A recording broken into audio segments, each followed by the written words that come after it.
ఎవరు మీ ఎమ్మెల్యే, ఎలా పని చేస్తున్నారు అని అడిగాను. అంటే నాతో చెప్పిన వాళ్ళు, అమ్మా మొత్తం జబర్దస్త్ దోపిడీ అట, జబర్దస్త్ గా దోచుకుంటున్నారట. ఎలా ఉంది మీ ఎమ్మెల్యే అంటే, ఎమ్మెల్యే కాదమ్మా మంత్రి అన్నారు. పోనీ ఎలా ఉంది అంటే, మాకు ఒకరు కాదమ్మా నలుగురు మంత్రులు అన్నారు. నలుగురు ఏంటన్నా అంటే, ఎమ్మెల్యే గారు మంత్రి అట, భర్త మంత్రి అట, వాళ్ళ అన్నలిద్దరు కూడా మంత్రులేడట. యథేచ్ఛగా జబర్దస్త్ గా దోచుకుంటున్నారట. గ్రావెల్ వదలరంట, చెరువులోని మట్టి వదలరంట, ఇసుక వదలరంట, ఏది గాని వదలరంట.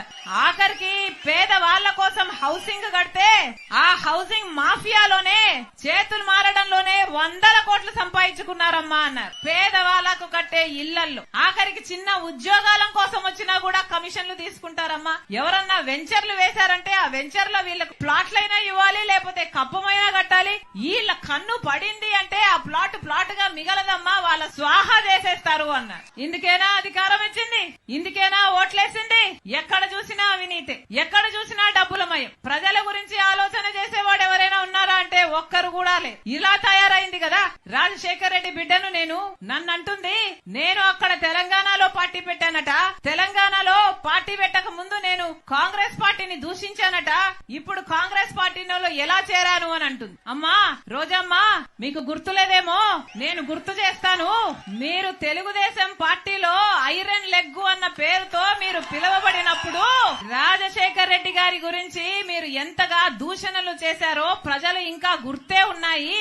రాజశేఖర్ రెడ్డి గారు అంత మహా మనిషిని పట్టుకొని రాజశేఖర్ రెడ్డి గారి గురించి మాట్లాడిన మాట పిచ్చి పిచ్చి వాగుడు. రాజశేఖర్ రెడ్డి గారి పంచ విప్పి కొడతాను అన్న పిచ్చి పిచ్చి మాటలు మాట్లాడిన ఆవిడ ఈ రోజా నా గురించి మాట్లాడుతుందా? రాజశేఖర్ రెడ్డి బిడ్డను నేను. రాజశేఖర్ రెడ్డి గారు ఈ ప్రపంచంలో నన్ను ప్రేమించినంతగా ఎవరిని ప్రేమించలేదు. అసలు రాజశేఖర్ రెడ్డి గారిని గౌరవించని చోటున నేను కనీసం ఊపిరి కూడా తీసుకోలేను. ఈ రోజు కాంగ్రెస్ పార్టీలో రాజశేఖర్ రెడ్డి బిడ్డ చేరింది అంటే ఎందుకు చేరింది? ఎందుకంటే వాళ్లకు రాజశేఖర్ రెడ్డి గారి మీద అపారమైన గౌరవం ఉంది అని నేను నిర్ధారించుకున్న తర్వాతనే కాంగ్రెస్ పార్టీలో చేరాను. మణిపూర్ ఘటనలో ఈ వైసీపీ క్రైస్తవులయ్యుండి వైసీపీ నిలవకపోయినా మణిపూర్ లో క్రైస్తవుల కోసం కాంగ్రెస్ పార్టీ నిలబడింది కాబట్టి నేను కాంగ్రెస్ పార్టీలో చేరాను. మన ఆంధ్ర రాష్ట్రానికి ప్రత్యేక హోదా గురించి వీళ్ళు కొట్లాడతామని చెప్పి మాట తప్పితే కాంగ్రెస్ పార్టీలో రాహుల్ గాంధీ గారు మొట్టమొదటి సంతకమే నేను ప్రత్యేక హోదా ఫైల్ మీద చేస్తాను ప్రధానమంత్రి అయినాక అని ఆయన మాట చెప్తే తర్వాత చేరాను నేను కాంగ్రెస్ పార్టీలో. నా గురించి మాట్లాడుతున్నారా? పైగా తెలంగాణలో పార్టీ పెట్టానట, నేను మూసేసి ఇక్కడికి ఎందుకు వచ్చాను అని అడిగింది. అమ్మా నేను వైఎస్ఆర్ తెలంగాణ పార్టీ అని పార్టీ పెట్టిన మాట నిజమే, అది మూయలేదు తల్లి. వైఎస్ఆర్ తెలంగాణ పార్టీ కాంగ్రెస్ పార్టీలో విలీనం చేశాం కాబట్టి కాంగ్రెస్ పార్టీ ఎంత కాలం బతికుంటుందో వైఎస్ఆర్ తెలంగాణ పార్టీ కూడా కాంగ్రెస్ పార్టీలో భాగమై బతికే ఉంటుంది. ఈ రోజు ఆంధ్ర రాష్ట్రానికి రాజశేఖర్ రెడ్డి బిడ్డ వచ్చింది అంటే గొప్ప ఉద్దేశంతో వచ్చింది. ఎందుకంటే నా పుట్టింటికి ఇక్కడ అన్యాయం జరుగుతుంది కాబట్టి ఇక్కడ ప్రత్యేక హోదా తేవాల్సిన బాధ్యత నా మీద కూడా ఉంది కాబట్టి ఈ రోజు ఆంధ్ర రాష్ట్రానికి వచ్చింది. అక్కడ తెలంగాణలో మేము చేసిన పాదయాత్రకు పోరాటానికి అక్కడ ఒక నియంత్రణ దించింది రాజశేఖర్ రెడ్డి బిడ్డ. ఇక్కడ ఈ నియంత్రణలు దించడానికి రాజశేఖర్ రెడ్డి బిడ్డ మళ్ళీ ఇక్కడ అడుగు పెట్టింది. పైగా తెలంగాణలో తెలంగాణ ప్రభుత్వం డబ్బులు ఇయ్యాలట, అవి నేను తీసుకురావాలట. ఏమ్మా నేను తీసుకొస్తే మీరేం చేస్తారు? గాడిదలు కాస్తారా? అధికారం ఏమో మీకుంది, తెలంగాణలో టీఆర్ఎస్ పార్టీలో దోస్తీ ఏమో మీకుంది. ఈ 5 సంవత్సరాలు వాళ్ళని కౌగులించుకున్నారు, వాళ్ళ స్వీట్లు తినిపించుకున్నారు, వాళ్ళకు అన్నాలు పెట్టుకున్నారు, వాళ్ళని కలిశారు, పక్కపక్క నవ్వారు. మరి మనకు రావాల్సిన డబ్బులు అప్పుడు గుర్తు రాలేదా? అప్పుడు ఒక పేపర్ ముక్క వాళ్ళ చేతుల్లో పెట్టి మాకు డబ్బులు రావాలని ఎప్పుడైనా అడిగారా? వాళ్ళు వినకపోతే అక్కడే వాళ్ళ ఇంటి ముందరే కూర్చొని ధర్నాలు ఎప్పుడైనా చేశారా?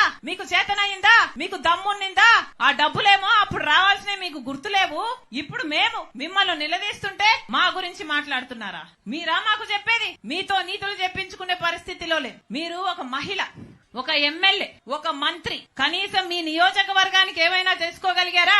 ఏం చేసుకోగలిగారు? రాజశేఖర్ రెడ్డి గారు ఆ డిటిపి పెట్టారు. రాజశేఖర్ రెడ్డి గారి టైంలో శాంక్షన్ అయింది. అది కలుషితంగా, నీళ్లు కలుషితం కాకుండా ఉండడానికి రాజశేఖర రెడ్డి గారు శాంక్షన్ చేస్తే కనీసం దాన్ని నడపడం చేతనైందా మీకు? ప్రజల కోసం మంచి నీళ్లు ఇవ్వడానికైనా చేతనైందా మీకు? ఈ రోజు లూమ్స్ లో పాపం వాళ్ళ పవర్ స్లాబ్ మీరు మార్చడంతో 1000 రూపాయలు వచ్చే బిల్లు ఇప్పుడు 5000 వస్తుందట. దాంతో పాపం ప్రజలు బతకాలా, అప్పుల పాలైపోవాలా, ఆత్మహత్యలు చేసుకోవాలా అని ఇక్కడ గగ్గోలు పెడుతుంటే మీ చెవికేమో పడదు. మీరా మాట్లాడేది? పక్కనే ఇంకో రాష్ట్రం ఉంది. ఆ పక్క రాష్ట్రంలో డీజిల్ ధర ఎంత, పెట్రోల్ ధర ఎంత, ఇక్కడ ఎంత?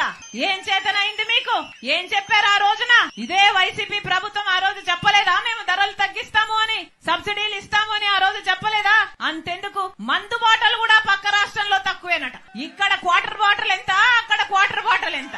అది కూడా చేత కాలేదు కదా మీకు? మీరా మాట్లాడేది? మీరా నీతులు చెప్పేది? సరే మీరు ఎమ్మెల్యే, మీరు మంత్రి, మీ వల్ల చేత కాలేదు సరే, కనీసం ఒక మహిళ కదా మీరు, కనీసం మహిళల విషయాలకైనా మీరు ఏమైనా భద్రత కలిగించగలిగారా?